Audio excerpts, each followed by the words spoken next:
जय श्री कृष्णा। मैं श्याम, आपका दोस्त, आपका प्रेमी, आपका सखा। हमारे साधक संजीवनी दैनिक संवाद के 163वें 163rd एपिसोड में आपका अभिनंदन करता हूँ, स्वागत करता हूँ। अब तक हम लोग हमारे इस क्रम में 12 अध्याय संपूर्ण कर चुके हैं। 13वें अध्याय के प्रथम 7 श्लोक पूरे कर चुके हैं। क्षेत्रज्ञ का बहुत वर्णन अच्छा चल रहा है। क्षेत्र ये शरीर है, इसको जानने वाला क्षेत्रज्ञ है जो भगवान का अंश है। सभी वेद पुराणों में यही, ब्रह्म सूत्रों में इसी क्षेत्रज्ञ को ज्ञान कहा गया, यही बताया गया। ये क्षेत्र हमारा 24 तत्वों से बना हुआ है। प्रकृति, महतत्व, अहंकार, पंच महाभूत, 10 इंद्रियां, 5 सूक्ष्म महाभूत और मन से बना हुआ है। इस 24 तत्वों वाले हमारे क्षेत्र में 6 तरह के विकार भी रहते हैं।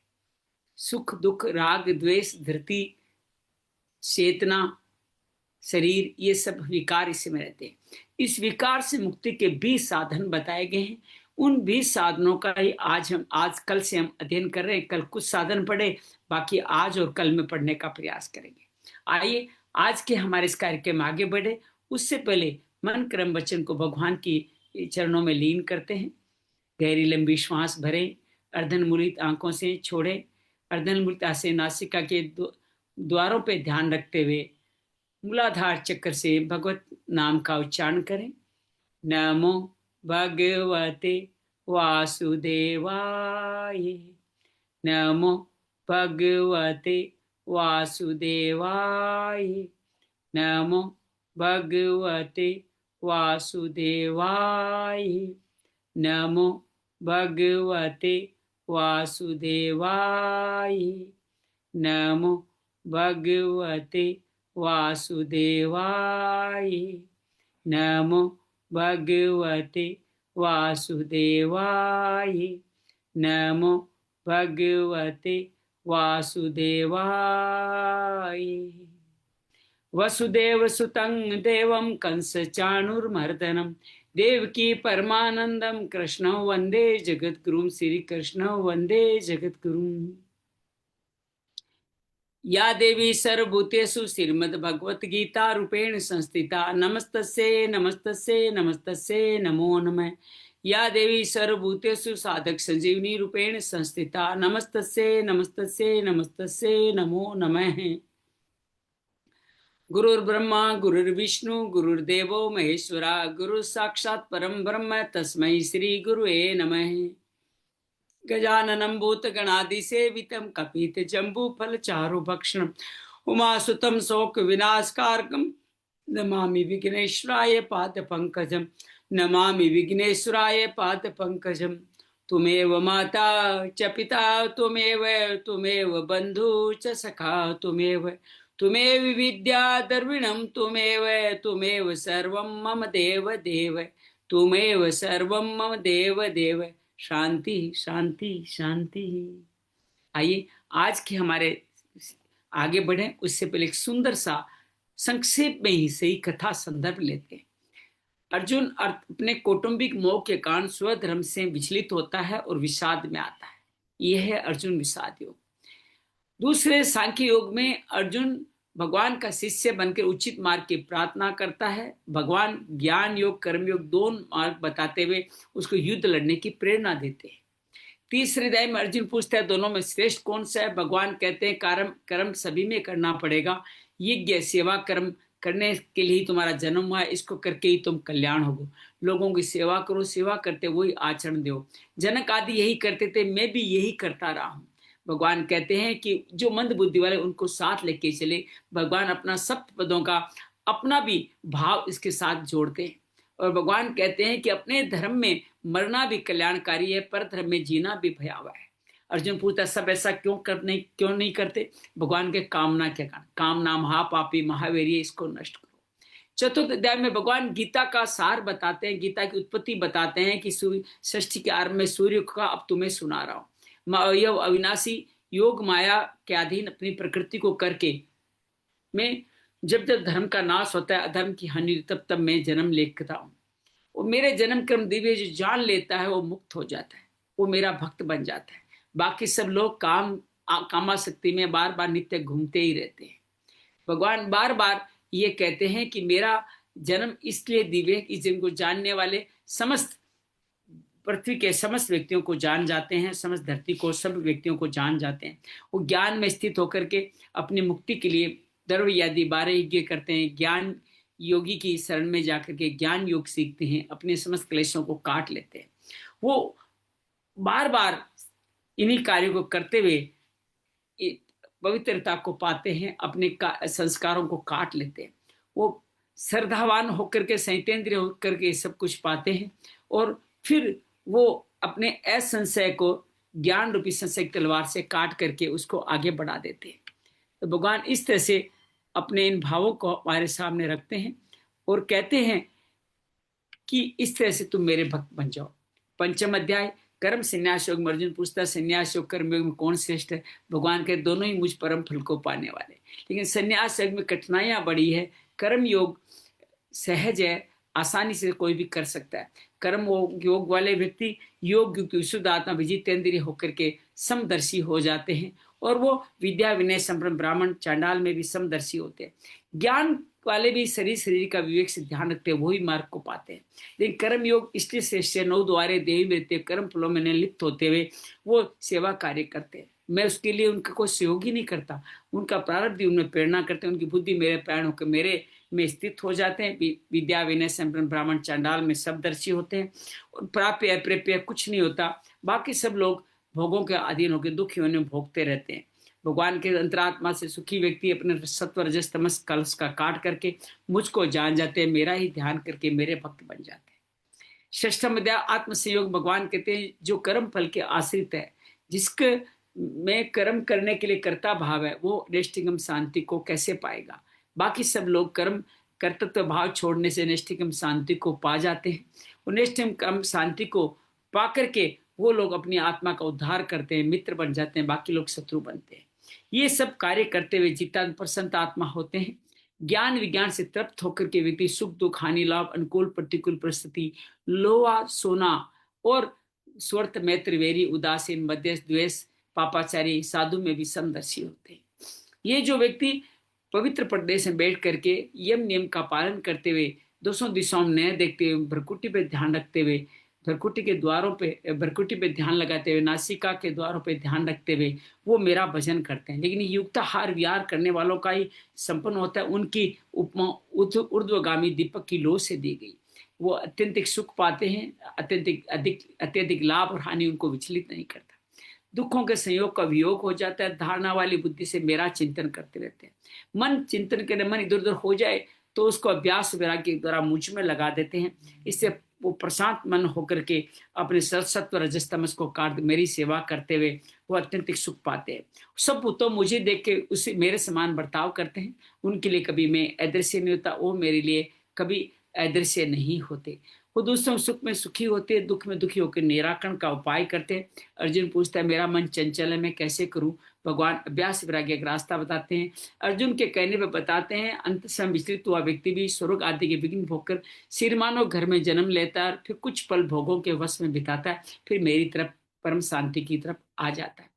जो अंत समय तक यात्रा पूरी नहीं कर पाता योगियों कुल में जन्म लेता है, पूर्व जन्म की योग सिद्धि उनको अनायास ही मिल जाती है और वो मुझको पार अनेक जन्मों की यात्रा पार कर मुझको पा जाते हैं। भगवान कहते हैं सकाम तपस्वी सकाम ज्ञानी सकाम कर्मी से योगी श्रेष्ठ है और मेरा भक्त योगी सर्वश्रेष्ठ, तुम वो बन जाओ।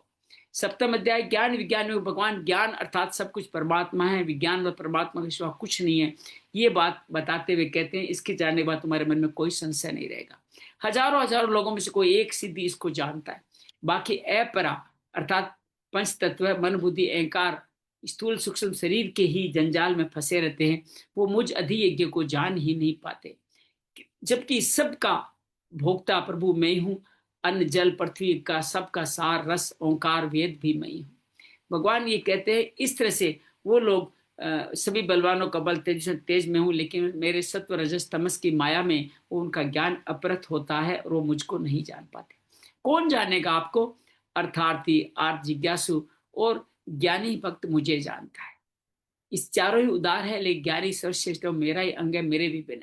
भगवान बार बार कहते हैं कि काम से आसक्त व्यक्ति सिद्धि के लिए देवताओं को भजते हैं, जहां जहां उनकी बुद्धि जाती है, मैं ही उसको स्थिर करता हूँ, उचित फल भी मैं ही प्रदान करता हूँ। और भगवान इस तरह कहते हैं, लेकिन अंत में तो फल सारे उनके नाशवान है। जो मुक्त को जान लेता है वही अवयव को जान पाता है।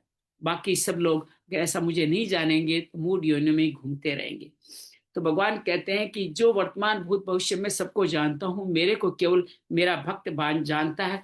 बाकी सब क्यों नहीं जानते? इच्छा द्वेष द्वंद के कारण। आपको कैसे जाने?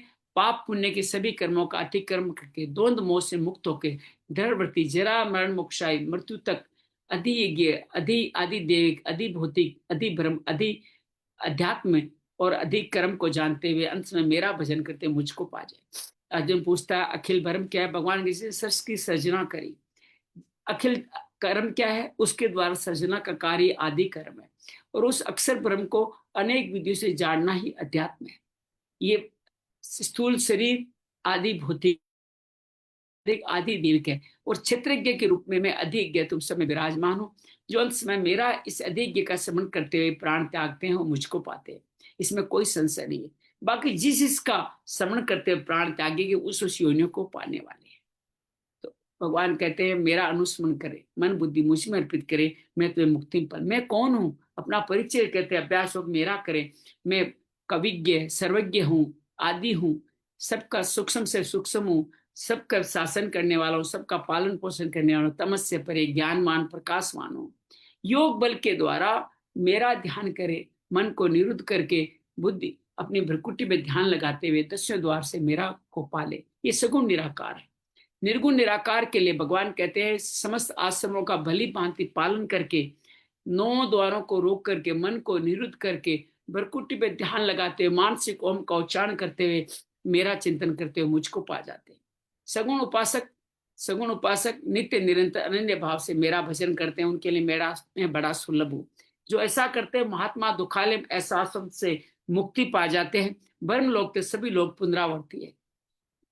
भगवान कहते हैं ब्रह्म लोक में भी सिर्फ शुक्ल पक्ष में गए ऊर्ध्व गति वाले ब्रह्मा के साथ मुझको पाते हैं। बाकी सब लोग पुनरावर्ती को ही लौटते हैं। इन दोनों गतियों को जातने वाले मोहित नहीं होते। भगवान कहते हैं वेद यज्ञ दान तप इन सब में किए पुण्य फलों को मुझको समर्पित करने वाला मेरे परम धाम को पहुंच जाता। 9 अध्याय राज विद्या राजगुह योग। भगवान कहते हैं तुम में मैं सभी विद्याओं की राजा, गोपनीय तक गोपनीय, प्रत्येक सुख देने वाला, धर्म में सुगम मार्ग बताने वाला। जो इस मार्ग पर चलते हैं मृत्यु संसार वर्तमानी में नहीं फंसते। भगवान बार बार कहते हैं संसार में मैं हूँ, संसार मुझसे है, संसार में मैं नहीं। सब लोगों में मैं हूँ लेकिन सब लोग मुझ में नहीं। भगवान कहते हैं मैं ही प्रकाश वायु बन करके आकाश में वायु की तरह सब मुझ में ही विद्यमान है। भगवान बार बार कहते हैं कि सारे कल्प के स्टार्ट में मैंने प्रकृति को अपने अधिकता में संपूर्ण लोगों को रचा, उनके पुण्य कर्म फलों के, पाप पुण्य फलों के आधार पर। लेकिन मैं उसमें साक्षी भाव रखता हूं, मैं उदासीन रहता हूं। जो मुझको इस तरह नहीं अवयव नहीं जानते वो मेरी अवज्ञा करते हैं। और मोग आशा मोग कर्माणा मोग ज्ञान अविवेक के साथ आसुरी राक्षसी मोहिनी वृत्ति के शिकार बनते हैं। बाकी महात्मा देवी संपत्ति के कारण मेरा भजन करते हैं, कीर्तन करते हैं, मेरा नमस्कार करते हैं, लगातार दृढ़व्रती उपासना करते हैं। भगवान कहते हैं कोई ज्ञान योग से कोई कर्म योग से मेरी उपासना करते हैं, क्योंकि मैं सबका दाता, पिता, पिता में जगत, पिता में ओम ओंकार, तीनों वेद, प्रभव प्रलय अनादि अवयव में हूँ। मैं सूर्य में के रूप में तप करके अन्न जल को बरसाता हूँ। मैं अमृत हूँ, मैं वर्षा हूँ, मैं मृत्यु हूँ, मैं सत्य हूँ, मैं असत हूँ। लेकिन लोग वेदों में लिखे हुए स्वर्ग की कामना के लिए पुण्य कमाते हैं, विस्तृत समय तक स्वर्ग भोगते हैं और पुण्य क्षीण होकर वापस पृथ्वी लोक को लौट जाते हैं। भगवान कहते हैं बहुत सारे लोग देवताओं का पूजन करते हैं, मेरा ही करते हैं, लेकिन अविधि पूर्वक है, क्योंकि सभी यज्ञों का सभी का भोक्ता प्रभु मैं ही हूँ। देवताओं को भजने वाले देव लोग जाते हैं और जो मुझको भजते हैं मेरे लोक को जाते हैं। भगवान कहते हैं सब कुछ मेरे लिए, मेरा पत्र पुष्पम फलम तो जो भी मुझे समर्पण को, मैं आपके भाव देखता हूँ, सामग्री नहीं।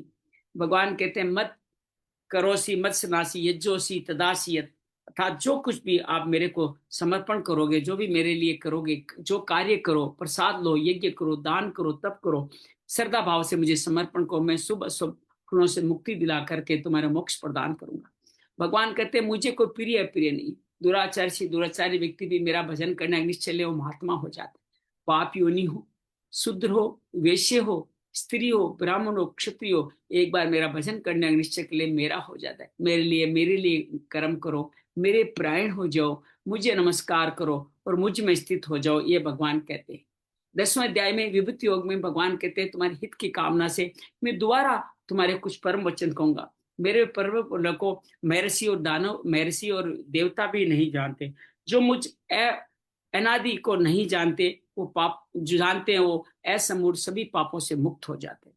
मेरी 20 विभूतियां उनको मिलती है, बुद्धि, ज्ञान, असमोह, क्षमा, सत्य, तप, दान, अहिंसा, तुष्टि, यश, ऐस, प्रभव, प्रलय, भय, अभय, भाव, अभाव, ये सभी मेरे से अलग नहीं है। 4 सनकादि, 7 महर्षि, 12 मनुओं के रूप में मेरी ही प्रजा सब जगह है। मैं ही सब लोगों का प्रभव प्रलय हूँ। जो मुझको जानते हैं वो मुझकी कृपा से युक्त हो जाते हैं। मत चिता मदगत प्राणा, मेरे में चित्त लगाए, मेरे प्राण हो बोधयंत कथयंत। मेरा ही कथाओं का कथन श्रवण करने वाले व्यक्तियों को मैं शांति प्रेम प्रदान करता हूँ। वो प्रीतिपूर्वक मुझ में रहते हैं, बुद्धि योग प्रदान करके उनके जीवन के समस्त अंधकार को रोशनी से भर देता हूँ। अर्जुन पूछता है, कहता है आप परम भरम पवित्र पवित्र भवन भगवान आप ही हो और आप ये आदि देव हो। आपका इस जो आप जो कहते हैं वही देव ऋषि नारद आदि भी कहते हैं।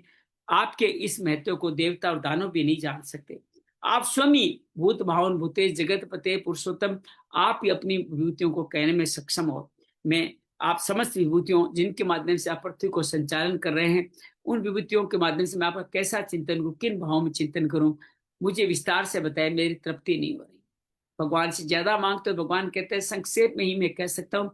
अपनी भूतियों को बताते हैं, आदि मध्य अंत इसका है नहीं। सब भूतों के अंत में मैं आत्मा के रूप में भी स्थित हूँ। प्रधान प्रधान विभूतियों को बताते हुए कहते हैं मैं विष्णु हूँ, मैं सूर्य हूँ, मैं मरीचि हूँ और मैं चंद्रमा हूँ। मैं सामवेद हूँ, मैं इंद्र हूँ, मैं मन हूँ और मैं सब लोगों की चेतना भी मैं हूँ। मैं शंकर हूँ, मैं रुद्र हूँ, मैं पावक हूँ और मैं सुमेरु पर्वत भी मैं हूँ। मैं बृहस्पति हूँ, मैं कार्तिकेय हूँ, मैं समुद्र हूँ, मैं भृगु हूँ, मैं ओंकार हूँ, जप यज्ञ हूँ, हिमालय हूँ। मैं पीपल हूँ, देव ऋषि नारद हूँ, चित्ररथ हूँ और मैं कपिल मुनि में हूँ। मैं वासुकी हूँ, मैं उच्चे सर्वा, एरावत, कामधेनु, समस्त लोगों का राजा भी मैं हूँ। आयुधों में वज्र में हूँ, कामदेव भी मैं हूँ। मैं अनंत नाग हूँ, वरुण देवता में हूँ, अरियमा में हूँ, यम में हूँ।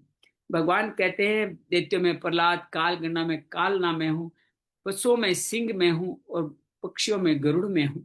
भगवान कहते हैं पवन जीवन शक्ति पवन में हूँ, राम में हूँ, मैं मकर हूँ, मैं ही गंगा भी मैं हूँ।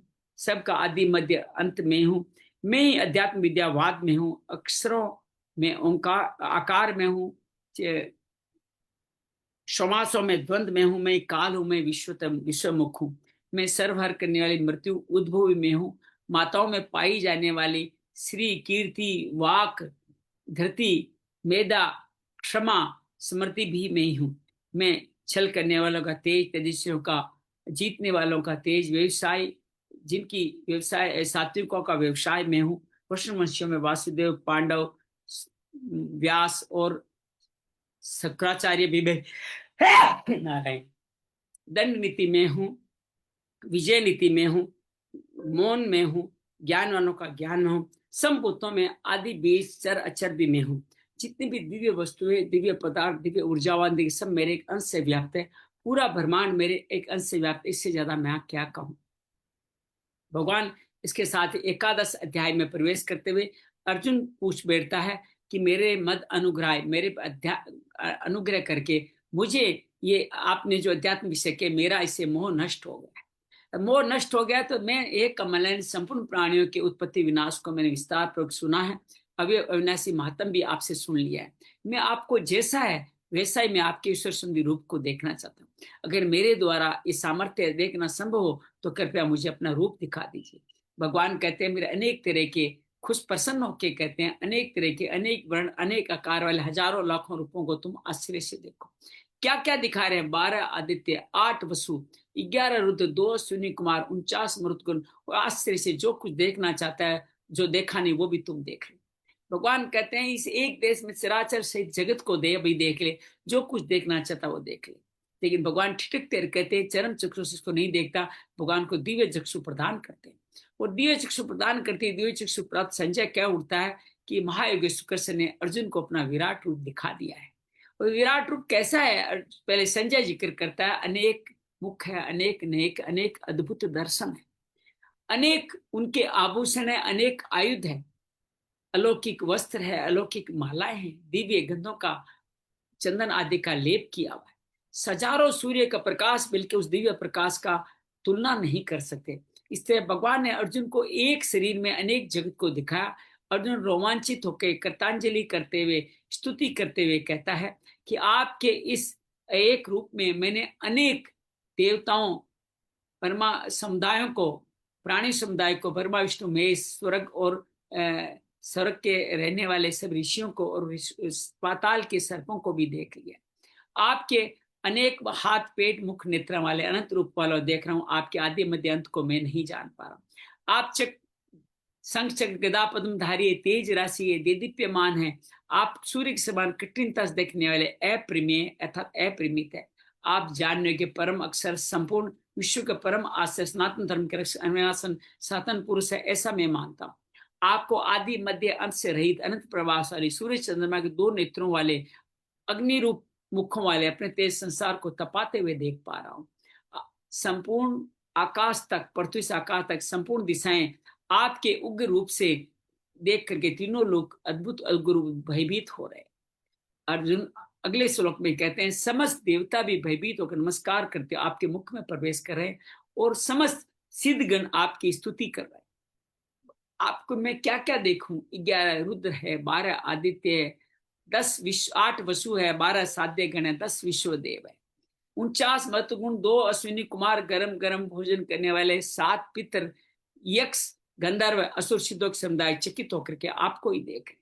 आप बहुत मुख नेत्रों वाले, बहुत भुजाओं, जंगा वाले, उदरों वाले, बहुत विकराल दाढ़ों वाले, सब प्राणी व्यथित हो रहे हैं, मैं भी व्यथित हो रहा हूं। आपके दीप्यमान अनेक वर्ण है, आप आकाश को भी स्पर्श करें, सप्तर से बहुत बड़े, आपके नेत्र प्रदीप विशाल है।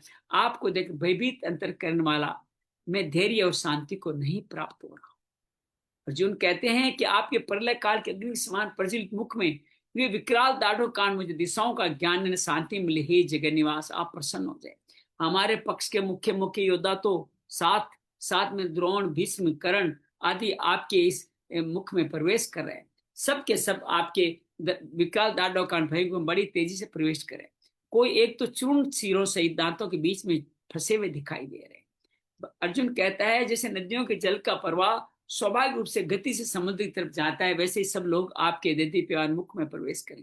जैसे पतंगा मोह के कारण अग्नि की तरफ जाता है, सब आपके दीप्यमान मुख को चाहते रहते हैं, पर आप उनको प्रज्वलित मुखों द्वारा संपूर्ण लोगों का ग्रसन कर रहे हैं, उनको चाट रहे हैं, अपने तेज संपूर्ण से परिपूर्ण करके तपा रहे हैं। हे भगवान, मुझे बताइए आप कौन है, मैं आपको नमस्कार करता हूँ, आप प्रसन्न हो जाइए। मैं तत्व जानना चाहता हूँ, मैं आपकी इस प्रवृत्ति को भली भांति नहीं जानता। और भगवान कहते हैं कि मैं इस प्रलय के लिए बढ़ा हुआ काल हूँ, इसमें सभी लोगों का संहार करने आया हूँ। तुम ये जो योद्धा लोग तुम्हारे सामने खड़े हैं, तुम्हारे युद्ध करे बिना भी नहीं रहेंगे, तो तुम ये खड़े हो जाओ, युद्ध, शत्रु को मारो, धन धान्य संपन्न प्राप्त को पाओ, मेरे निमित्त मात्र बन जाओ। निमित्त यहाँ का मूल मंत्र है। भगवान अगले श्लोक में कहते हैं और विस्तार देते हैं, द्रोण, भीष्म, जयद्रथ, कर्ण आदि सभी युद्धवीर मेरे द्वारा मारे गए, इन वीरों को तुम मार करके सिर्फ इसके कर्म फल को प्राप्त कर जाओ। भगवान केसर का वचन सुनकर संजय कहते हैं किरीटधारी अर्जुन भयभीत कांपते हुए प्रणाम के गदगद प्राणी से यह बोला, हे ऋषिकेश, आपके गुण नाम लीला का कीर्तन करने संपूर्ण जगत हर्षित होता है, प्रेम को प्राप्त होता है। आपके इन्हीं का वर्णन करने से समस्त आसुरी संपदा भी भाग जाती है, 10 दिशाओं में भागती है। सभी सिद्धगण आपको नमस्कार कर रहे हैं। भगवान की प्रार्थना करते हैं कि आप गुरुओं के गुरु है, ब्राह्मण ब्रह्मा के भी आदि करता है, सिद्धगण आपको नमस्कार क्यों न करे। हे देवेश जगन निवास, आप सत्य भी है, असत भी है, सत्य से परे जो कुछ है वो भी आप है। आप आदि देव पुरुष है, संसार के परम आश्रय, सबको जानने वाले और जानने योग्य परम धाम भी है। संपूर्ण संसार आपसे ही व्याप्त है। वायु, यम, अग्नि, वरुण, चंद्रमा, दक्ष, प्रजापति, पिता में आप को हजारों बार नमस्कार है, बार बार नमस्कार है, आगे से पीछे सब ओर से नमस्कार है। अनंत वीर्य अनंत विक्रम, आपने सब कुछ, आप में समय, सब कुछ आप ही आप है। हे कृष्ण, हे यादव, हे सखा, मैंने आपको उड़ते बैठते दिल्लगी में अज्ञानतावश आपकी महिमा को न जानते हुए एकांत में सबके सामने जो अपमान किया, उसके लिए मैं आपका क्षमा करवाता हूँ। भगवान को कहते हैं कि आप सब लोग के पिता हो, चराचर इस जगत के, संसार के आप गुरु गरियान, महान गुरु, अनंत प्रवाह त्रिलोकी में आपके समान कोई नहीं है, और आपसे अधिक तो कई कैसे हो भी कैसे सकता है। मैं आपकी स्तुति करता हूँ, प्राणी दंडवत प्रणाम करते हुए मैं आपसे आग्रह करता हूँ, मैं निवेदन करता हूँ, जैसे पिता पुत्र के, मित्र मित्र के, पति पत्नी के अपमान से क्षमा करता है, मुझे भी आप क्षमा कर दीजिए। भगवान इस तरह से कहता है अर्जुन के, जिसको पहले कभी नहीं देखा, इस रूप को देख के मैं हर्षित हो रहा हूँ, भय से मन व्यथित भी हो रहा है। मुझे उसी देव रूप, चतुर्भुज रूप को दिखाइए, हे जगह निवास, आप प्रसन्न हो जाइए। भगवान फिर उसको चतुर्भुज रूप दिखाते हैं और कहते हैं, मैंने प्रसन्न होकर के अपने सामर्थ्य से अत्यंत से तेज में विश्व रूप दिखाया, जिसको तुम्हारे सिवा पहले किसी ने नहीं दिखा। वेद, यज्ञ, दान, तप, उग्र तप, क्रियाओं के द्वारा भी इसको देखना संभव नहीं। वो रूप मैंने तुम्हें दिखा, मेरा रूप देख तुम व्यथित मत हो, मूढ़ भाव को मत प्राप्त हो, निर्भय हो जाओ, प्रसन्न मन वाला होकर मेरे इस चतुर्भुज रूप को भी अब तुम देख लो। भगवान इस तरह चतुर्भुज रूप दिखाता है और संजय कह देता है इस तरह के चतुर्भुज रूप को फिर बाद में द्विभुज रूप दिखाने से अर्जुन सौम्य अर्थात साधारण सौम्य अवस्था को पहुंचता है। भगवान भयभीत अर्जुन को आश्वासन देता है। अर्जुन कहता है आपके सौम्य, पहले चतुर्भुज देखा फिर सौम्य मनुष्य रूप देख करके मैं स्थिरचित्त हो गया हूँ, अपनी स्वाभाविक स्थिति को प्राप्त हो गया हूँ। भगवान कहते हैं जो चतुर्भुज रूप अभी तुमने देखा, इसके दर्शन अत्यंत दुर्लभ है, देवता भी इसको देखने को लालायित रहते। ये वेद, यज्ञ, दान किन्हीं क्रियाओं से देखना समझने से मेरे अनन्य भक्त इसको देख सकते हैं। मेरे लिए कर्म करो, मेरे प्राण हो जाओ, मुझ पे आश्रित हो जाओ, तुम मुझको पा जाओ। यहाँ पे भगवान विभूतियों का संपूर्ण करते हैं। 12वें अध्याय में अर्जुन अनन्य इस भक्त के बारे में पूछता है और कहता है ये भक्त और निर्गुण निराकार में दोनों में श्रेष्ठ कौन है। भगवान कहते हैं श्रद्धावान नित्य निरंतर जो मेरी उपासना सगुण साकार की उपासना करता है वही भक्त श्रेष्ठ है। अगले इस 2 श्लोकों में 3 श्लोक भगवान निर्गुण निराकार का एक संक्षेप में वर्णन करते हैं। निर्गुण निराकार की साधना देह अभिमान के क्लेश से भरी हुई क्यों है? क्योंकि इसमें इंद्रियों को नियंत्रण रखना है, अनिर्देशित, अव्यक्त, अचिंतनीय, ध्रुव अचल का ध्यान करना है, सब लोगों में प्रीतिपूर्वक सेवा करनी है और समदर्शी रहने वाला ही व्यक्ति इसको पा पाते। तो फिर भगवान को कौन पाएगा? भगवान बार बार कहते हैं कि जो व्यक्ति नित्य निरंतर श्रद्धा से मेरी उपासना करने वाला है, जो मेरे उपासना करने वाला है वही मुझको पा सकता है, वही मुझको पाने वाला है, और मैं उसको मृत्यु संसार सागर से मुक्त करवा देता हूँ। भगवान फिर 8वें श्लोक से समर्पण योग बताते हैं। मन बुद्धि मेरे में जो निवास करेगा वो मुझ में वास करेगा, इसमें कोई संशय नहीं। मन बुद्धि निवास करने में तुम्हें संशय तो अभ्यास योग के द्वारा मुझे पा। अभ्यास योग भी नहीं कर सकता हो तो सारे काम मेरे लिए कर, तुम मुक्ति को प्राप्त हो जाओगे, और सारे काम मेरे लिए नहीं कर पाओ तो कर्म फलों का त्याग करो, तुम मेरे इस धाम को पा जाओगे। भगवान अगले श्लोक में कहते हैं कि अभ्यास योग से ज्ञान श्रेष्ठ है, ज्ञान से ध्यान श्रेष्ठ है, और ध्यान से कर्म फलों का त्याग से उससे तुरंत शांति प्राप्त हो जाती है। भगवान इस तरह भक्ति योग की तारीफ करते हैं और अगले श्लोकों से भगवान चालू करते हैं 39 अपने गुणों को, भक्त के जो गुण हैं उनको हमारे सामने रखते हैं। भगवान इन 39 गुणों को हमारे सामने रखते हुए कहते हैं अद्वेष्टा सर्वभूतानाम, सब उत्तम द्वेष भावना हो, मैत्री हो, दयालु भाव हो, आपकी किसी शरीर में ममता नहीं हो, निरंकार हो, सुख दुख में सम हो, क्षमावान हो, आप सदा संतुष्ट रहने वाले योगी हो, दृढ़ निश्चय वाले, निरंतर कार्य करने और मध्य मुन बुद्धि अर्पित करने वालों भक्तों के लिए मैं अत्यंत प्रिय हूं, मैं उनको पाता हूँ। संतुष्ट यस मानो द्वितीय लोगों, न लोगों को द्विन करते हैं, न खुद उद्विग्न होते हैं, न किसी पदार्थ किसी व्यवहार से उद्विग्न होते हैं, हर्ष एमस भय से मुक्त वाले व्यक्ति मुझको पाते हैं। जो अनपेक्ष सुचिर दक्ष है, अर्थात वो उदासीन रहते हैं, वो पवित्र भाव में रहते हैं, दक्षता चतुरता मुझको पाने की दिखाते हैं, उदासीन और व्यथाओं से अलग रहते हैं, वो व्यक्ति सर्वस्व, उनको लिए कोई कार्य प्रारंभ करना जरूरी नहीं होता, वो व्यक्ति मेरा भक्त है, मुझको पाता है। जिसमें किसी का हर्षित नहीं होता, द्वेष भाव नहीं होता, जो शोक नहीं करता, जो कामना नहीं करता, शुभ का परित्यागी, वो भक्त मुझे बेहद प्रिय है। भगवान कहते हैं जो समभाव रखता है, किसमें? शत्रु और मित्र में, मान अपमान में, शरीर के सुख दुख में, मन बुद्धि के अनुकूल प्रतिकूल परिस्थिति में, जो संग विवर्जित, काम दोष, जो संगता के दोष से मुक्त है, जो नित्य निरंतर निंदा स्तुति में भी समदर्शी है, जो हर हाल में संतुष्ट रहता है, जो अनिकेत स्थिर मतिर, अर्थात जो शरीर या मकान में जिसकी कामना के अंदर उसकी आसक्ति नहीं है, तो स्थिर बुद्धि वाला, वो भक्त मुझे पाता है।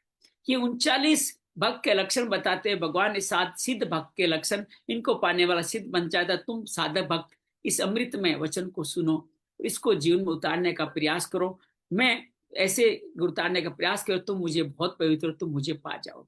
यहाँ पे हमारा 12वां अध्याय संपूर्ण करते हैं। आज हम 7 श्लोक, 3 श्लोक 12वें अध्याय के पढ़ेंगे।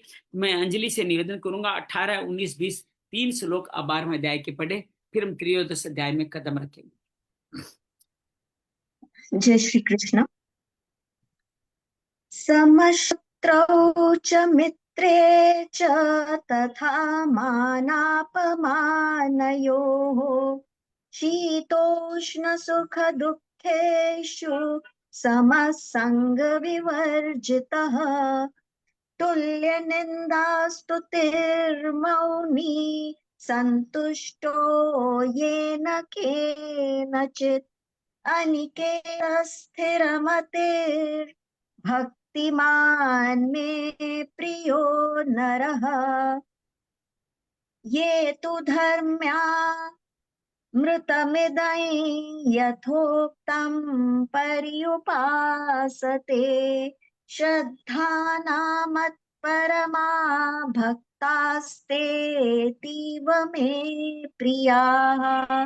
ओम तत्सदिति श्रीमद्भगवद्गीतासु उपनिषत्सु ब्रह्म विद्यायां योगशास्त्रे श्रीकृष्णार्जुन संवादे भक्ति योगो नाम 12वादशोऽध्यायः। जय श्री कृष्ण। बहुत सुंदर। सरला, आप पहले 3 श्लोक पढ़े 13वें अध्याय के। जय श्री कृष्ण। श्री परमात्मने नमः। श्रीमद्भगवत गीता अथ त्रयोदशोऽध्यायः। श्री भगवानुवाच इदं शरीरं कौन्तेय क्षेत्रमित्यभिधीयते एतत् यो वेत्ति तं प्राहुः क्षेत्र इति तद्विदः। क्षेत्रज्ञै चापि मां विद्धि सर्वक्षेत्रेषु भारत। क्षेत्रक्षेत्रज्ञयोर्ज्ञानै यत्तज्ज्ञानं मतं मम तच्क्षेत्रं यच्च यादृक् यद्विकारी यतश्चियत् सच यो यत्त प्रभावश्च तत्समासेन मे शृणु। भगवान कहते हैं कि शरीर क्षेत्र है, और जो इसको जानता है वो उसको, ज्ञानी लोग उसको क्षेत्रज्ञ कहते हैं।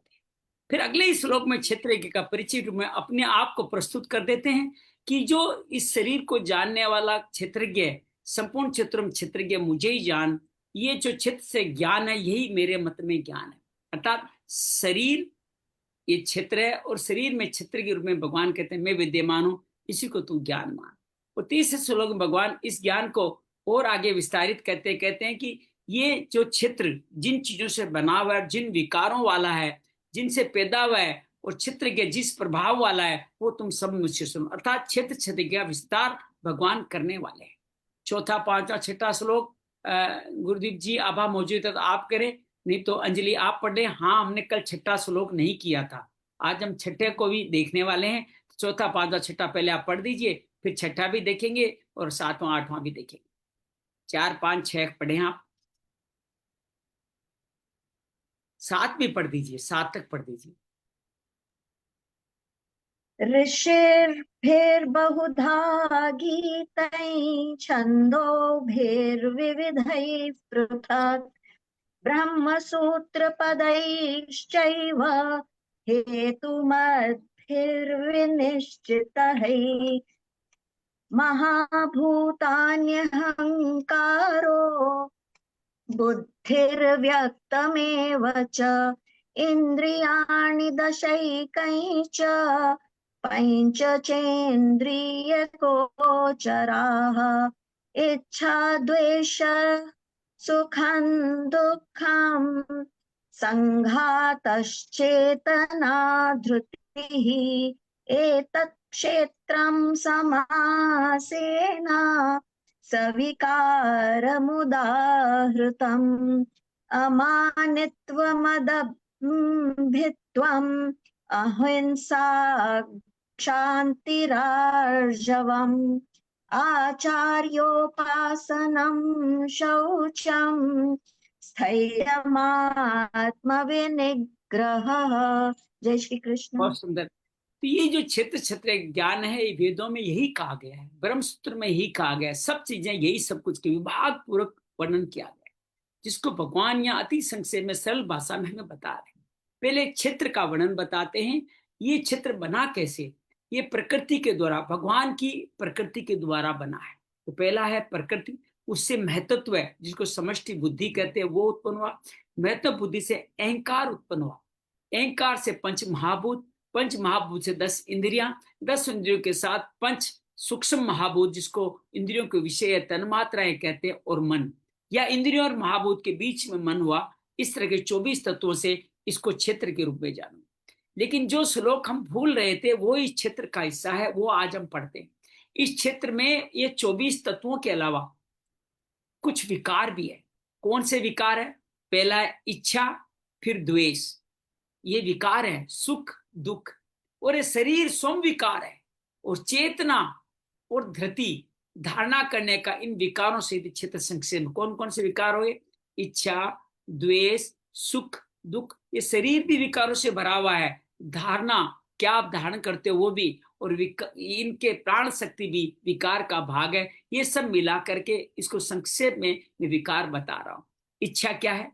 कि जो वस्तु हमें चाहिए वो मुझे मिल जाए, यही विकार है। इसकी इच्छा, ये मूल इच्छाओं के मूल में विकार है। ऐसा कोई पाप और दुख नहीं है जो इच्छाओं से पैदा नहीं, सबका मूल क्या है? इच्छाएं। द्वेष, कामना अभिमान बाधा क्रोध पैदा होता है, इसलिए क्रोध का जो सूक्ष्म रूप है उसको द्वेष कहा गया। द्वेष के अंतर्गत आप क्रोध भी समझ लीजिए, ये भी विकार है।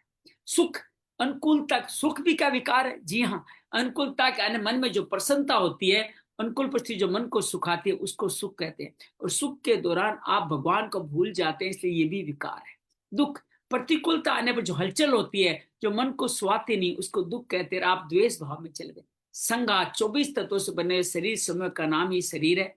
शरीर का उत्पन्न तरफ से दिखना भी विकार है, प्रतीक से परिवर्तन होते देखना भी विकार। शरीर विकारों से ही भरा हुआ, अशुद्धि के रूप में इसका इसका उपाय क्या बताया? अशुद्धि से मुक्ति। शरीर अशुद्ध है ये मान लो।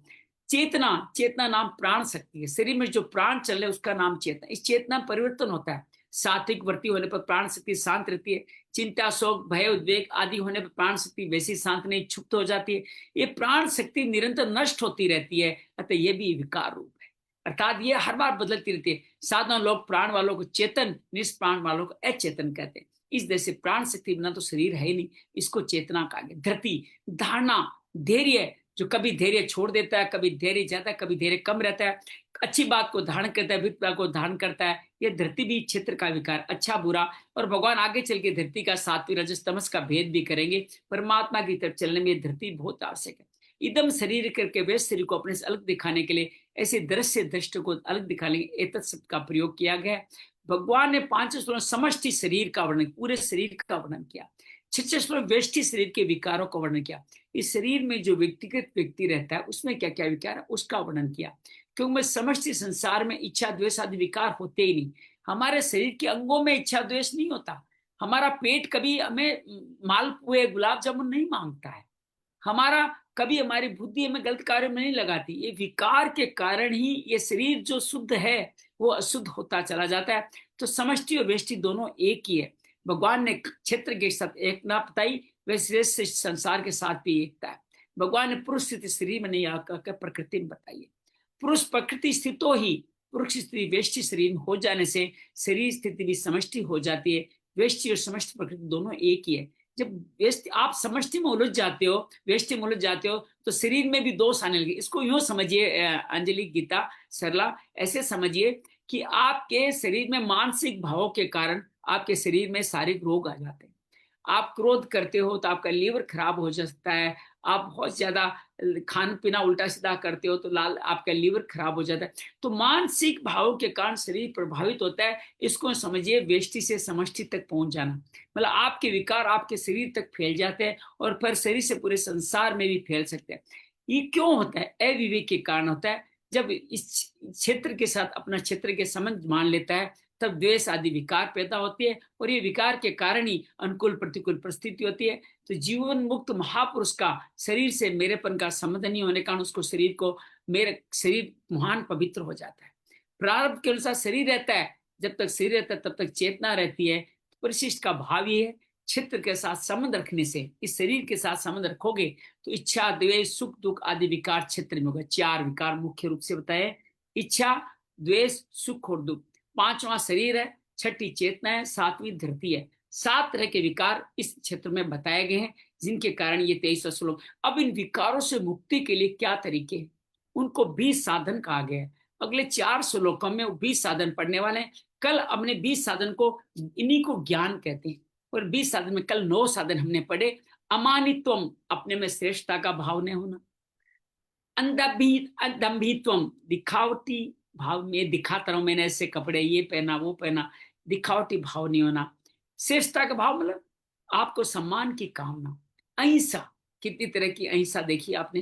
क्षमा, सरलता, गुरुओं की सेवा, सोचम, बार भीतर की शुद्धि। शरीर अशुद्धि है मानते हुए शरीर से मुक्त हो जाओ और मन बुद्धि चित्त अहंकार के अपने कर्म के द्वारा, पवित्र कर्म, पवित्र भोजन द्वारा शुद्धि रखो। और भगवान कहते हैं स्थिरता बनी रहे और मन का वश में होना। ये 9 तरह के साधन यहाँ 7वें श्लोक में बताए। आज हम 8वें श्लोक से आगे की यात्रा तय करते हैं। 9 के बाद में भगवान 20 कब तक साधन पूरे करते हैं उनको जानने का हम प्रयास करते हैं। तो 8वां श्लोक आज हम पढ़ते हैं।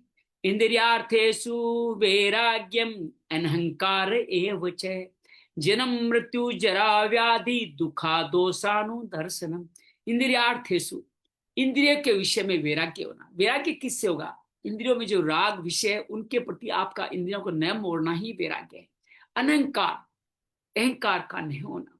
और जन्म मृत्यु जरा व्याधि, जन्म मृत्यु वृद्धावस्था और व्याधियों में दुख रूप दोषों को बार बार देखना। क्यों देखें? ताकि आप इस शरीर से मुक्त होने का भाव आप में पैदा हो जाए। इंद्रियार्थेषु वैराग्यम, लोक परलोक के समस्त विषयों में इंद्रियों का खिंचाव न होना, इंद्रिय विषयों में राग रहित होना है। जीवन निर्वाह के इंद्रियों द्वारा विषयों का सेवन करते हुए साधु के विषयों में राग आसक्ति प्रियता।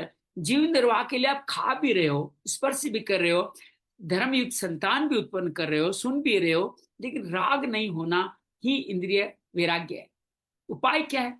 विषयों में राग होने संसार की विषयों की महत्ता दिखता है, संसार में आकर्षण होता है, सभी इसी से सब पाप होते हैं। विषयों में राग ही रहेगा तो तत्वबोध होगा कैसे? परमात्मा स्थिति कैसे होगी? राग का त्याग कर दे तो आप परमात्मा स्थिति, ऐसा विचार करें तो विषयों में वैराग्य, अर्थात राग त्याग करेंगे परमात्मा के प्रति हमारा ध्यान जाएगा, या अर्थात राग करें तो परमात्मा में करें। बड़े बड़े धनी सूरवीर राजा महाराजा बहुत से भोगों को भोगा, अंत में क्या रहा? कुछ नहीं रहा। शरीर कमजोर हो गए, सब चले गए। विचार करने से, ऐसा विचार करोगे तो वैराग्य हो जाएगा। बड़े बड़े राजा ही चले गए, हम कहाँ रहने वाले, हम भी वैसे ही जाएंगे, ये करोगे तो वैराग्य हो जाएगा। तीसरा, जिन्होंने भोग नहीं भोगे, बस सामग्री नीचे संसार से विरक्त है, उनकी उपेक्षा, जिन्होंने बहुत तेज भोग भोग रहे हैं, उनमें क्या विलक्षणता विशेषता आई? एक अरोड़पति करोड़पति ट्रम्प में क्या है और एक संत में क्या नहीं है? कौन सा सुख जो संत के पास नहीं है? भोग भोगने वाले तो शोक चिंता में डूबे हुए हैं, और ऐसा विचार आप करोगे और संत कितने आनंद से जी रहे हैं तो आपको वैराग्य हो जाएगा। तो ये वैराग्य के उपाय बताए। अनंकार एक च, प्रत्येक एक के अंदर मैं हूं, इस प्रकार की एक वृत्ति होती है। ये वृत्ति शरीर के साथ में मैं शरीर हूं, इस तरह एक देशता रूपी अहंकार। ये अहंकार अगर बहुदेशीय हो तो बुरा नहीं है, सबका कल्याण, समस्त संसार मेरा है तो बहुदेशीय बुरा नहीं है। एक देशीय अहंकार, मैं, मेरा, सब कुछ मेरा, ये अहंकार आपको क्या करेगा? शरीर किससे होता है? शरीर, नाम, क्रिया, पदार्थ, भाव, ज्ञान, त्याग, देश, काल आदि के साथ अपना संबंध जोड़ करके फिर आप ऊंची नीची जोनियों में जन्मते रहते हो। ये अहंकार साधन में प्राय बहुत दूर तक रहता है, ये यहाँ तक रहता है, वास्तव में इसकी सत्ता नहीं है। फिर भी स्वयं की मान्यता होने के कारण व्यक्तित्व में इसका भान होता है। भगवान द्वारा ज्ञान के साधनों में इसका प्रयोग अनंकार के रूप में किया है, अर्थात अहंकार का सर्वथा अभाव। जड़ चेतन का यथार्थ बोध होने पर सर्वथा अभाव हो जाता है, मनुष्य मात्र में अहंकार रहित हो जाता है। इसलिए भगवान यहाँ अनंकार पद से अहंकार का त्याग करने की बात करते हैं। अभिमान और अहंकार का प्रयोग एक साथ होने पर अलग अलग भावों का बोध होता है। संसारिक जीवों के संबंध में अभिमान पैदा होता है, वैसे ही त्याग, वैराग्य, विद्या आदि विशेषता देखने से अभिमान होता है। संसारिक चीज से विद्या, वैराग्य, विद्या आदि लेकर अपने विशेषता देखने, मैं इतना वैराग्य हूँ, मेरे में इतना पदार्थ ज्ञान है, मैं इतनी सारी विद्याओं को जानता हूँ, इससे भी अभिमान पैदा होता है। संसार को अपना स्वरूप मानने से अहंकार पैदा होता है। ये अनंकार पद से अभिमान और अहंकार दोनों के सर्वथा अभाव का अर्थ लेना चाहिए, अभिमान और अहंकार दोनों का। मनुष्य नीचे गिर सबसे पहले अहम अर्थात मैं हूं इस वृत्ति का ज्ञान होता है। उसके बाद क्या है, मैं शरीर हूं, मैं इनका पुत्र हूं, मैं इनका पिता हूं, इनका पति हूं, मेरा ये नाम है, मेरी ये जाति है, मैं इस आश्रम में हूं, मैं इस वर्ण का हूं, ऐसा अभिमान होता ही रहता है। ये एक क्रम बना हुआ है। इसी प्रकार परमार्थिक मार्ग में भी अहंकार के नाश का एक क्रम है। सबसे पहले स्थूल शरीर संबंधित अभिमान घटाइए, उपाय बता रहे। स्थूल शरीर में अभिमान, शरीर मिटने वाला है। फिर कर्मेंद्रियों के संबंध में कर्तृत्व अभियान, काम हाथ पैर से हम काम करते हैं, मुख से काम करते हैं, ये कर्तृत्व मेरा नहीं है, इससे बढ़ाइए। फिर बुद्धि की प्रधानता होने से ज्ञातापन का अहंकार कि मैं सब कुछ जानता हूं, इसका अहंकार हटा दीजिए। अंत में अहम वर्ती प्रधान साक्षीपन का अहंकार वह भी मिटा दिया जाता है। तब क्या रहता है, संपूर्ण सच्चिदानंद घन स्वरूप स्वतः ही रह जाता है। अपने में श्रेष्ठता के भाव से अभिमान पैदा होता है। अभिमान तभी होता है जब मनुष्य दूसरों की तरफ देखकर ये सोचता है कि मेरी अपेक्षा तुच्छ है। जैसे गांव में एक लखपति हो और दूसरों देखो लखपति होने का अभिमान, वही अगर शहर में चला जाए तो बहुत सारे करोड़पति दिखाई देंगे, तो फिर लखपति होने का अभिमान नहीं होगा। तो अभिमान रूप दोषों को मिटाने साधु को क्या करना चाहिए, दूसरों कमी को कभी नहीं देखे, अपनी कमियों को देख उनको दूर करें। ये सुंदर यहाँ एक भाव कहा गया है, तेरे भावे जो करे भलो बुरो संसार, नारायण तू बैठ के अपनो भवन बुहार।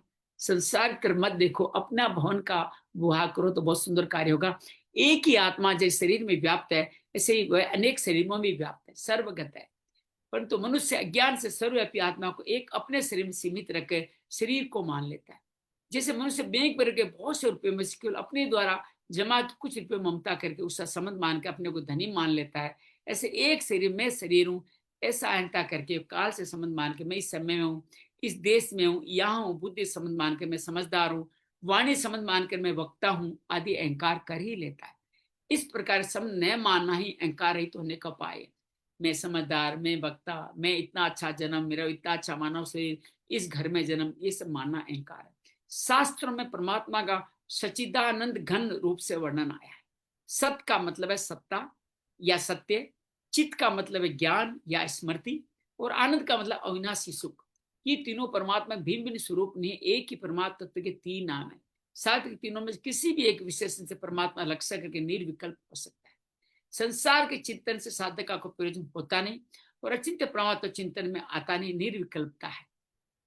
निर्विकल्प होने से उसको परमात्मा तत्व में अपनी स्वतः सिद्ध स्थिति का अनुभव हो जाता है, अहंकार का सर्वथा नाश हो जाता है। इसको इस प्रकार से समझिए, सत्य किसको कहते हैं, परमात्मा तत्व सदा से था, सदा से है और सदा रहेगा, कभी बनता बिगड़ता नहीं, कम ज्यादा भी नहीं, सदा ज्यों का त्यों रहता है। ऐसी बुद्धि के विचारों के निर्विकल्प होने से साधन की बुद्धि से संबंध विच्छेद हो जाता है और अहंकार नहीं होता। चित्त, सचित आनंद का प्रयोग बताया। चित्त जैसे प्रत्येक व्यक्ति के शरीर आदि एम के अंदर के दृश्य है, वैसे एम भी एक ज्ञान के अंदर के दृश्य है। वे ज्ञान में निर्विकल्प होकर स्थिर हो जाने से परमात्मा तत्व में स्वतः सिद्ध अनुभव का हो जाता है, फिर अहंकार नहीं होता। इसको समझाने के लिए चित्त को प्रत्येक स्मृति के अंदर दृश्य है, वो चित्त स्मृति है।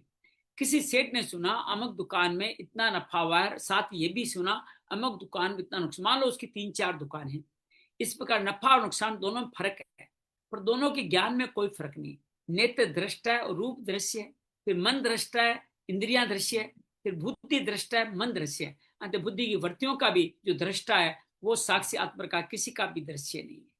ज्ञान तो एक ही है, अगर ज्ञान एक न होता तो नफा नुकसान दोनों की भिन्नता का ज्ञान कैसे होता। इसलिए मैं तू ये रे वह, मैं तू ये वह, ये चारों अलग अलग होने पर भी इसका प्रकाशक ज्ञान एक ही है।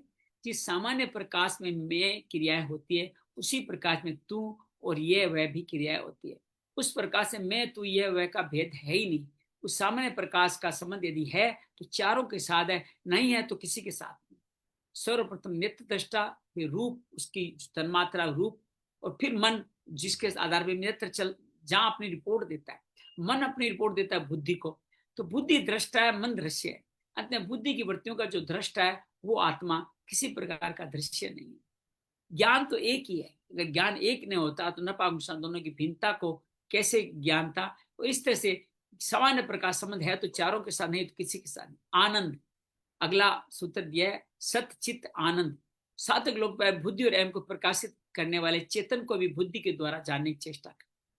वास्तव में बुद्धि के द्वारा जानने से किए विषय को ज्ञान की संज्ञा देना, अपने आप को ज्ञानी मान लेना भूल ही है। बुद्धि को प्रकाशित करने लगता तो बुद्धि के द्वारा कैसे जाना सकते। जिसे स्वयं बुद्धि को बनाया हो, मन बुद्धि अहंकार अपरापर करती है, उससे परा को कैसे जान सके बुद्धि को। साथ बुद्धि की ऐसा कोई साधन भी नहीं है जिससे तत्व जान सके। तथा भी बुद्धि के द्वारा केवल जड़ संसार की वास्तविकता को जाना जा सकता है। बुद्धि जिसे प्रकाशित होते उस तत्व को बुद्धि नहीं जान सकती। जिससे आपको रोशनी मिली है उस गुरु को आप क्या जानोगे। उस तत्व को जान बुद्धि संबंध विच्छेद करना आवश्यक है। बुद्धि को प्रकाशित करने परमात्म तत्व में निर्विकल्प रूप से स्थित होने से बुद्धि सर्वता संबंध विच्छेद हो जाता है। फिर आनंद स्वरूप बुद्धि है, तब तक आनंद नहीं है, तब तक क्या सुख है। आनंद सुख राशि, भगवान आनंद सुख देने वाले हैं। फिर आनंद स्वरूप जहां दुख लेस में नहीं है, परमात्म तत्व शेष रह जाता है जो स्वयं ज्ञान रूप और सत्य स्वरूप है। इस प्रकार तत्व में निर्विकल्प होने पर आनंद ही आनंद है, ऐसा अनुभव होता है। ऐसा अनुभव होते फिर अहंकार नहीं होता। अर्थात सत्यचित आनंद का ध्यान करो, अहंकार नहीं होगा। अगला सूत्र है, जन्म मृत्यु जरा व्याधि दुख दोषानुदर्शन। क्या सारे दुख हैं? जन्म मृत्यु वृद्धावस्था रोग के दुख को बार बार देखने का तात्पर्य क्या है। जैसे आवा में अग्नि में मटका पकता है, वैसे जन्म से पहले माता के उदर में बच्चा जठरा के नी में पकता रहता है। माता के खाए हुए नमक मिर्च तीखे तीखे पदार्थ से बच्चे के शरीर में जलन होती है। गर्भाशय वाले सूक्ष्म जंतु भी बच्चे को काटते रहते हैं। प्रसव के समय जो माता को जो पीड़ा होती है उसका कोई अंदाजा ही नहीं लगा सकता। वैसे पीड़ा उधर से बाहर आते समय बच्चे को भी होती है। इस तरह जन्म के दुख रूप दोषों का बार बार विचार करके इस विचार को दृढ़ करना कि बार बार जन्म मरण में आएंगे तो इसमें दुख ही दुख है। जो जन्मता है उसको मरना ही पड़ता है, ये नियम है, इससे कोई बच नहीं सकता। मृत्यु के समय जब प्राण शरीर से निकलते हैं तो हजारों बिच्छू शरीर में एक साथ डंक मारते हैं, ऐसी पीड़ा होती है। उम्र भर में कमाए हुए धन से, उम्र भर में मकान परिवार से जब वियोग होता है, मिलने की संभावना नहीं रहती, ममता आसक्ति में बड़ा भारी दुख रहता है। जिस धन को कभी दिखाया नहीं था, छिपा कर रखा, उसकी चाबी परिवार वालों के हाथ में देखकर मन में ऐसे वेदना होती है। इस तरह मृत्यु के दुख रूपी दोषों को बार बार देखें। वृद्धावस्था में शरीर की शक्ति क्षीण, चलने फूलने उठने में कष्ट होता है, हर एक तरह का भोजन नहीं पचता। बड़े होने का परिवार से आप आदर चाहते हो पर कोई प्रयोजन न रहने से घर वाले निरादर अपमान करते हैं कि मैंने, फिर मन में पहले की बातें याद आती है, मैंने इतना धन कमाया, इनको पाला पोसा है, पर आज ये मेरा तिरस्कार कर रहे हैं। इन बातों को लेकर बड़ा दुख होता है। तो वृद्धावस्था भी क्या है? दुख का कारण है। वृद्धावस्था दुख रूपी दोषों को बार बार देखिए। ये शरीर व्याधियों का मंदिर, शरीर व्याधि मंदिरम। शरीर में वात कफ पित्त से होने वाले अनेक प्रकार के रोग होते हैं। उन रोगों में शरीर को बड़ी पीड़ा होती है। से रोगों के दुख रूप दोषों को बार बार देखें। ये बार बार देखें तात्पर्य बार बार चिंतन करने से नहीं है, विचार करने से चाहिए कि जन्म मृत्यु वृद्धावस्था रोगों के दुख को बार बार देखें, अर्थात विचार करने से उनका मूल कारण उत्पत्ति विनाश से पदार्थ में राग स्वाभाविक कम हो जाता है, भोगों से वैराग्य होता है। तात्पर्य यही है, जन्म मृत्यु आदि के दुख रूप दोषों को देखना भोगों से वैराग्य होने में हेतु है। क्योंकि भोगों के राग से अर्थात गुणों के संग से ही जन्म होता है। कारणम गुणों संगों से सत सद्योजी जन्म से जो जन्म होता है वो संपूर्ण दुखों का कारण है। भगवान ने पुनर्जन्म को दुखालय शाश्वत में ऐसे ही तो नहीं बताया था। संसार आदि जड़ पदार्थों के साथ अपना संबंध मानने, इसको महत्व देने से, उनका आश्रय लेने से संपूर्ण दोष उत्पन्न होते हैं। देहाभिमानिनी सर्वे दोषा प्रादुर्भवन्ति। परमात्मा स्वरूप उसका अंश होने के कारण जीवात्मा स्वयं निर्दोष है। चेतन अमल सहज सुख राशि। हम निर्मल है, मल रहित है, चेतन है, सुख की राशि है। यही कारण है जीवात्मा को दुख और दोष अच्छे नहीं लगते, क्योंकि उसके सजातीय नहीं है। जीव अपने द्वारा पैदा के दोषों के कारण सदा दुख पाता रहता है। अब भगवान जन्म मृत्यु आदि के दुख रूप दोषों के मूल कारण देहाभिमान को विचार पर मिटाने के लिए कहते हैं। इस परिशिष्ट का पूरे श्लोक का भाव यह है, एक दुख का भोग होता है, एक दुख का प्रभाव होता है। दुख से दुखी होना और सुख की इच्छा करना दुख का भोग है। आप दुख को अपने जीवन के कल्याण का मार्ग भी बना सकते हो, कृपा मान सकते हो, लेकिन आप दुख में दुखी हो जाते हो और सुख की इच्छा करते हो तो दुख का भोग कर लिया आपने, फिर दुख आप में आपको प्रभावित करेगा ही करेगा। दुख के कारण की खोज करके उसको मिटाना दुख का प्रभाव है। इस दुख के प्रभाव को दुख दोषानुदर्शनम पद से कहा गया, अर्थात उसके दोषों को देखो, दर्शन करो, फिर उसको दुख को मिटा दो। दुख का भोग करने से अर्थात दुखी होने से विवेक लुप्त हो जाता है, परंतु दुख का प्रभाव होने से विवेक लुप्त नहीं होता। प्रत्युत मनुष्य विवेक दृष्टि दुख के कारण की खोज करता है और खोज करके उसको मिटाता है। दुखी हो गए, विवेक लुप्त हो जाएगा, अविवेकी बन जाओ। सुख की इच्छा ही संपूर्ण दुखों का कारण है। कारण के मिटने पर कार्य अपने आप मिट जाता है, अतः सुख की इच्छा करने पर संपूर्ण दुखों का नाश हो जाता है। तो आज हम यही विराम लेंगे। चाहिए हमने एक श्लोक ही किया हो, लेकिन छठा श्लोक जो अधूरा था उसको भी किया, सातवें को भी टच किया। अब हमारी कहानी पूरी बन गई है। शरीर क्षेत्र है, इसको जानने वाला ज्ञानी है, ग्रंथों में भी यही लिखा हुआ है। भगवान इसके गुण प्रभाव स्वरूप को अलग अलग तरीके से बताते हैं। क्षेत्र का 4 तरह, क्षेत्रज्ञ का 2 तरह से बताते हैं कि 24 तत्वों वाला ये शरीर है, उसमें 7 विकार बताए, इच्छा, राग द्वेष सुख दुख, राग द्वेष सुख दुख, इच्छा द्वेष सुख दुख, शरीर चेतना धृति, ये 7 तरह के विकार है। इन विकारों से मुक्ति के लिए 20 साधन बताएंगे। कल हमने 9 साधन पढ़े और आज हमने 7 साधन और बढ़ लिए। तो इस तरह से हम इसको समझते जा रहे हैं। उम्मीद है आप इन ज्ञान के इन साधन कहे जाते हैं। और कभी भी आपको कोई पूछे ज्ञान के 20 साधन गीता में कौन से बताए गए, तो ये 13 अध्याय में ये साधन आप बता सकते हैं। आइए हम आज के अध्ययन पे आगे बढ़ते हैं। अंजलि, आप हमारे सामने हो तो आप 8वां श्लोक पढ़ें, और आप अगर नहीं हो तो सरला से निवेदन करूंगा आप 8वां श्लोक पढ़ें। अनम्यूट करें सरला, 8वां श्लोक पढ़ें जी। इन्द्रियार्थेषु वैराग्यम् अनहङ्कार एव च जन्म मृत्यु जरा व्याधि दुःखदोषानुदर्शनम्। क्या कहा 8वां भगवान ने? श्लोक में भगवान बताते हैं कि 8वें श्लोक में बिना किसी अभिमान के कार्य करना, दिखावा न करना, किसी भी प्राणी को मन वचन कर्म से दुखी नहीं करना, हमेशा सच्चाई के मार्ग पर चलना, गुरु की सेवा करना। इनमें ये भी बताए हैं कि सात जो चीजें बताई है, सुख दुख, शरीर चेतना धृति इच्छा, क्रोध इच्छा द्वेष, ये बताए। इन आपने जो 20 चीजें बताए उसमें है कि दंभ न करना, अहिंसा, क्षमा, सरलता, की सेवा, सरलता, और इन जरा मृत्यु जरा दुख और दोषों को न देखना। बहुत ऐसे कुछ थोड़े थोड़े ज्ञान। तो ये 20 साधन बताएंगे। इसमें 9 साधन कल बता दिए थे। अमान मतलब अभिमान न होना, दंभ न होना, तो गुरु की सेवा, अहिंसा, मार्ग की शुद्धि, उदासीनता, अहिंसा, सरलता, गुरुओं की सेवा, अंदर बाहर से पवित्रता, स्थिरता हाँ और मन को निग्रह हाँ में लाना, ये 9 बताए। आज क्या बताए? इंद्रियों के साथ जुड़ा हुआ है वैराग्य, इंद्रियों से मुक्ति वैराग्य से पाओ। अनंकार, अहंकार से मुक्ति पाओ। फिर जन्म मृत्यु जरा व्याधि, ये सारे दोष, हाँ। इनको दुख दोष है, उनको बार बार देखो, तो फिर आपको शरीर से संसार से, अहंकार मतलब अहंकार का भाव। हाँ अहंकार, अनंकार मतलब अहंकार का अभाव, ये सब हाँ होगे तो आप मुक्ति को पा जाओ। अंजलि, हाँ आबा, गुरुदीप, आप लगता है सब अपने अपने कार्य में व्यस्त है। मुझे पता है जहां भी हो आप सुन रहे होंगे, जैसे गुरुदीप जी वाहन चलाते हुए भी सब कुछ सुन रहे हैं। आइए हम इसको थोड़ा गंभीरता से आंख बंद करके समझने का प्रयास करें। गहरी लंबी श्वास लें और छोड़ें। शरीर को यथासंभव स्थिर कर लें। ये शरीर जो क्षेत्र है, उस क्षेत्र के प्रति सजग हो। ये क्षेत्र सुम में समष्टि है, अर्थात इसमें कोई दोष नहीं है। 24 तत्वों वाला शरीर, प्रकृति, मैं तत्व, अहंकार, 5 तत्व है, 10 इंद्रियां, मन और 5 सूक्ष्म तत्व है। इन 24 का क्षेत्र, इसको जानने वाला क्षेत्रज्ञ, अपरा क्षेत्रज्ञ जीव, भगवान का अंश जीवात्मा हम सब में विद्यमान है, वही क्षेत्रज्ञ।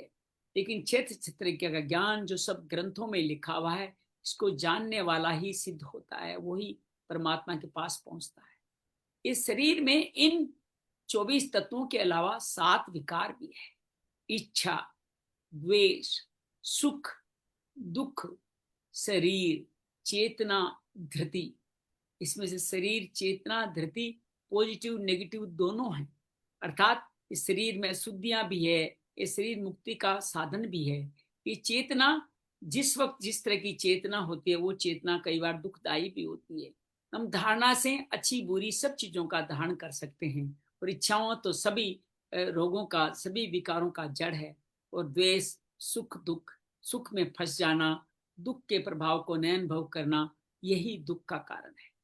इन 7 विकारों और इस शरीर से मुक्ति के लिए ज्ञान आवश्यक है। और ज्ञान के 20 साधन हमें एक एक करके बताए गए।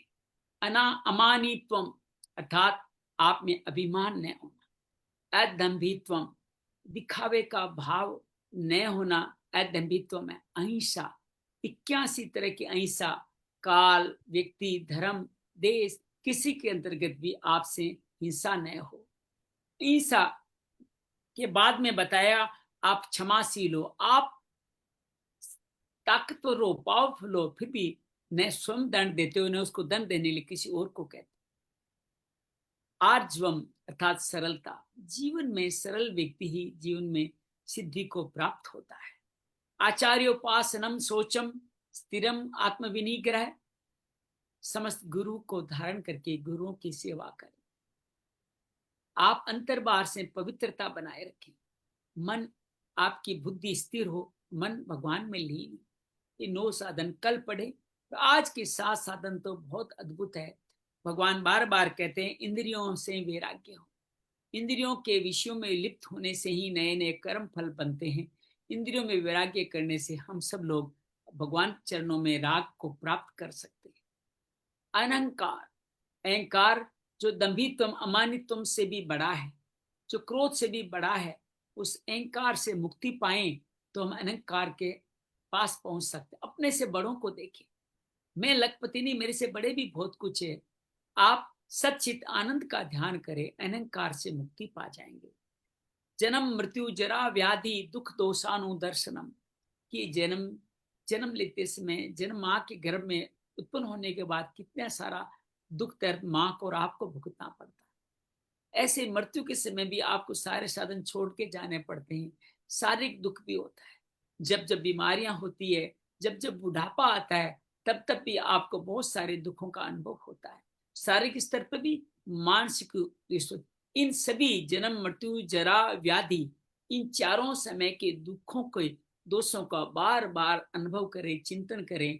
आपका ये ज्ञान होने से फिर ये शरीर दोबारा धारण करने का भाव नहीं रहेगा। मृत्यु भी तो दुख देने वाली है, उससे भी मुक्ति पाना चाहेंगे। जन्म मृत्यु दोनों से मुक्ति दिलाना ही मृत्युंजय है, मृत्यु पे विजय है। ये सारे ज्ञान और इनके उपाय हमारे जीवन का मुक्ति का साधन बन सकते हैं। इन सभी ज्ञान साधनों के साथ इस क्षेत्र को समझें और क्षेत्र को समझ करके उसके विकारों को हल करने का उपाय भी करें। भगवान इसमें हमारी मदद कर रहे हैं, हमारे को सहायता दे रहे हैं। गुरु भी हमारे सहायक हैं। तथास्तु। शांति शांति शांति। जय माँ भगवत गीते, जय जय माँ भगवत गीते। हरिय कमल विहारिणी, हरिय कमल विहारिणी, सुंदर सुपुनीते। जय जय माँ भगवत गीते।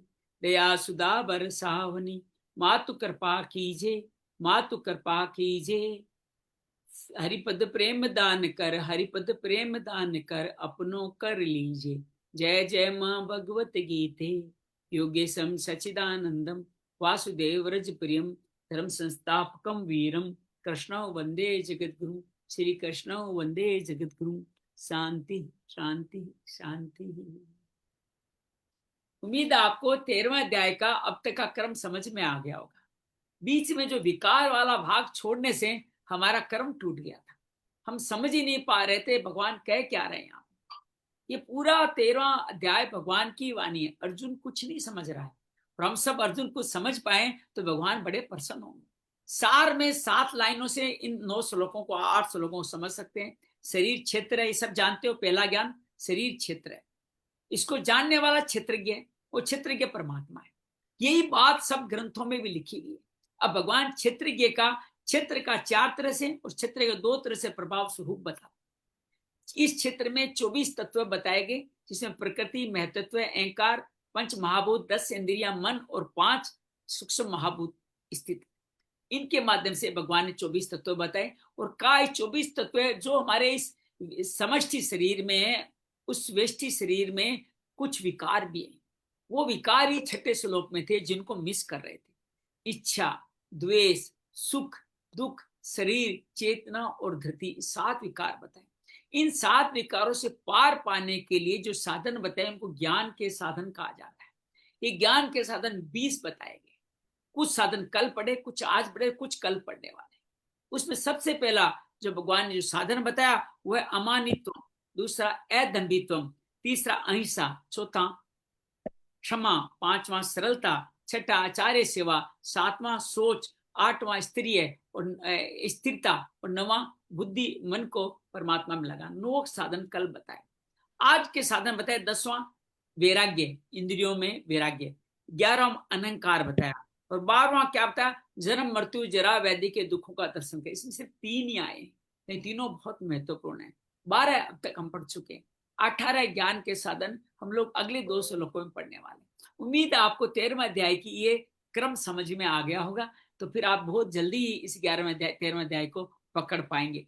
13वां अध्याय अक्सर लोग बाईपास कर जाते हैं कि ये तो निर्गुण निराकार के लिए, हमारे लिए है। आप सच में गौर करके देखें तो ये सारे साधन हमारे लिए ही है। ये सारे साधन हमारे जीवन जीने के लिए हमारे काम आने वाले हैं। ये सब ज्ञान होने पर ही आप चाहे भक्ति मार्ग में लगो, चाहे आप निष्काम कर्म मार्ग में लगो। और ज्ञान मार्ग तो इनके बिना सिद्ध ही नहीं होने वाला। ज्ञान मार्ग तो इसके बिना सिद्ध ही नहीं होना। लेकिन ऐसा नहीं है कि भक्त में ज्ञान नहीं होता, निष्काम कर्म में ज्ञान नहीं होता।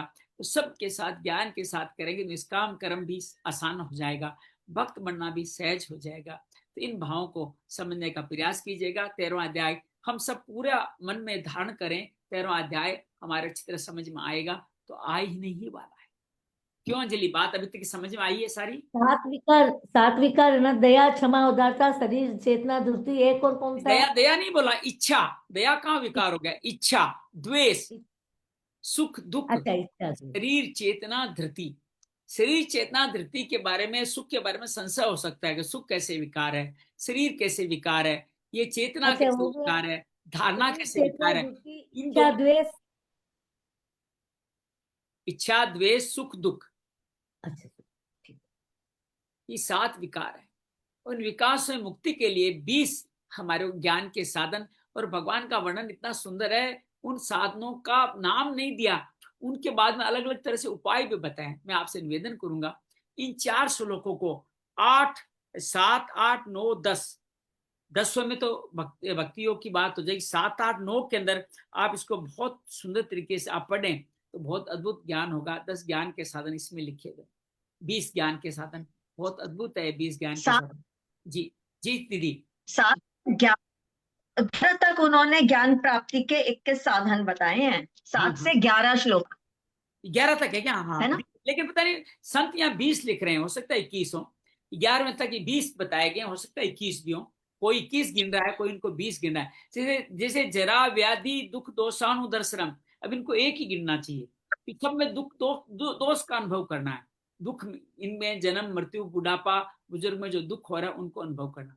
तो ये है तो एक ही ना, तो कई इनको 2 भी गिन सकते हैं, इससे अलग अलग कर सकते हैं। अनामित्वम, अदम्भित्वम को भी कई 1 गिन लेते हैं। स्त्रियम, मनोनिग्रह को भी लोग 1 गिन लेते हैं। तो हो सकता है 20 कितने भी साधन हो, हम इन साधनों के द्वारा अपने विकारों को शांत कर सकते हैं। जी, तो विकार नहीं विकार की कांट देखो, सुनिए, जिंदगी में अगर आनंद पाना है तो पहले क्या विकार है उनको समझना होगा। डॉक्टर अगर ये न समझे कि आप में रोग क्या है तो इलाज किसका करेंगे? विकार और ये शरीर रोग है। शरीर अपने आप में कोई रोगी नहीं है, शरीर को रोगी ये 7 विकार बनाते हैं, और शरीर में रोगी विकार आ जाते हैं तो व्यष्टि समष्टि दोनों एक हो जाते हैं, फिर भगवान से दूरी होती चली जाती है। तो ये 20 ज्ञान के साधन हमें इसमें मुक्ति का हमें बहुत सुंदर आधार प्रदान कर। उम्मीद है आप सबने इसको समझा होगा, जाना होगा। एक बार और अध्ययन कीजिएगा, अच्छे जान। मैंने भी कई बार अध्ययन किया है, और कल मैंने आपके थोड़ा लंबा लिखना पड़ा, लेकिन मुझे सारे ज्ञान जितने याद आए उतने उपाय भी मैंने लिखे। कुछ मैंने पुस्तक से देख के पढ़े, कुछ थोड़े याद आए वो लिखे।